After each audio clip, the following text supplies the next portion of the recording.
General Hospital. The unraveling of Michael Corinthos, a descent into fury, betrayal, and impending war. For years, Michael Corinthos embodied the polished, disciplined image of a man determined to rise above the legacy of violence surrounding his family. He was the son who tried to do better, who worked to become a leader his children could admire. But the events of the past year have stripped away those layers of carefully cultivated restraint, peeling back the emotional armor until something unrecognizable began to emerge. In the aftermath of fire, loss, estrangement, and an assault that nearly cost him his life, the Michael who has returned to Port Charles is not the man who left it. He has emerged reformed, hardened, calculating, and ready to wage a quiet but devastating war against anyone who threatens the fragile world he is desperately trying to protect. The shooting of Drew Kane became the match that ignited the darker impulses Michael had been suppressing. While he initially played the part of a cooperative witness, offering the police a neatly packaged timeline and a supposedly airtight alibi, the cracks have begun to widen. General Hospital's upcoming storyline reveals that Harrison Chase, a man Michael once trusted without reservation, is preparing to dismantle the very foundation of that alibi. Chase sees a truth buried beneath Michael's careful facade, not only that Michael was not where he claimed to be on the night Drew was attacked, but that the layers of secrecy surrounding that evening hint at a deeper, more dangerous involvement. Chase has never been a man comfortable with moral compromise. His belief in Willow's innocence is unshakable, and the inconsistencies in Michael's story have grown too large for him to ignore. What began as a quiet, personal inquiry has turned into a mission that demands answers that could free Willow but destroy Michael. Chase understands the gravity of what he is doing, yet the weight of the consequences doesn't stop him. The pursuit of truth has always been his instinct, even when that truth cuts close to the people he loves. In contrast, Michael has been unraveling in slow, deliberate silence. Burned nearly beyond recognition, pulled from the ashes of Sonny's penthouse fire, he returned to Port Charles with wounds far deeper than those left on his skin. The scars beneath the surface are the ones now driving him. His marriage fractured beneath the weight of trauma. His children drifted out of his daily reach. His sense of safety evaporated the moment he opened his eyes in that hospital bed and realized that someone wanted him dead. The fire did not just take pieces of his body, it scorched away his certainty, his patience, and the last of the boundaries that once separated him from the violence of his past. Those who know him best feel the shift even if they can't articulate it. Michael's movements have become sharper, his tone colder, his gaze measured and unsettling. Every step he takes seems designed to protect a perimeter only he can see, a symbolic circle surrounding Wiley and Amelia, one he will not allow anyone, friend or foe, to breach. It is not love that drives him now but obsession, an all-consuming determination to maintain control after too many months spent powerless in hospital rooms, recovery units, and court-ordered therapy. So when Chase quietly begins unraveling the lie that Michael sold the police, a lie built on the fragile testimony of Jacinda Bracken, he sets in motion a chain reaction that neither man can reverse. Jacinda had been presented as Michael's alibi, a convenient witness placed beside him at the exact moment Drew was shot.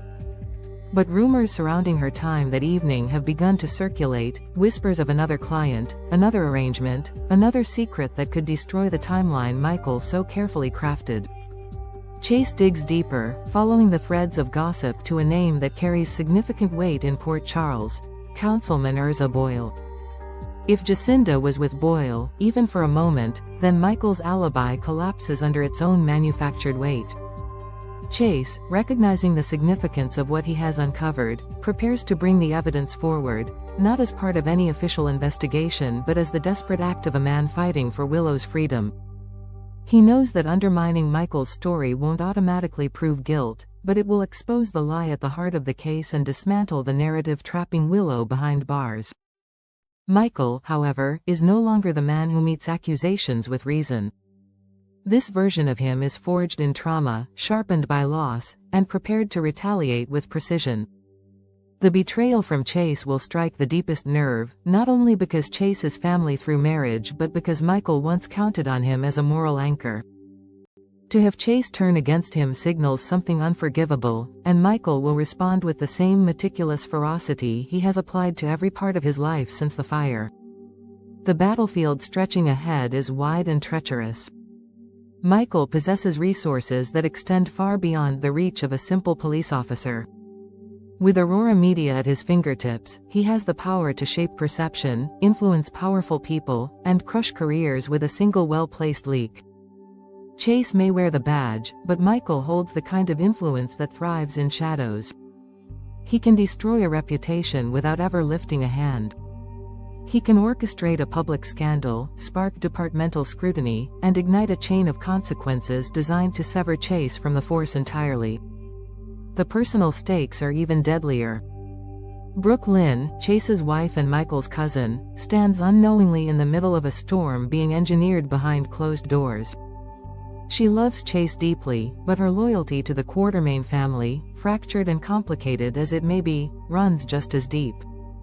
Michael could use this to his advantage, twisting the tension, planting doubt, or leveraging Aurora's reach to force pressure points in their marriage that Chase never saw coming.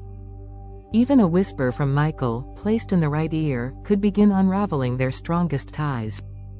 All of this simmers beneath the surface while life at the Quartermain mansion continues with its usual blend of chaos, aspiration, and power struggles.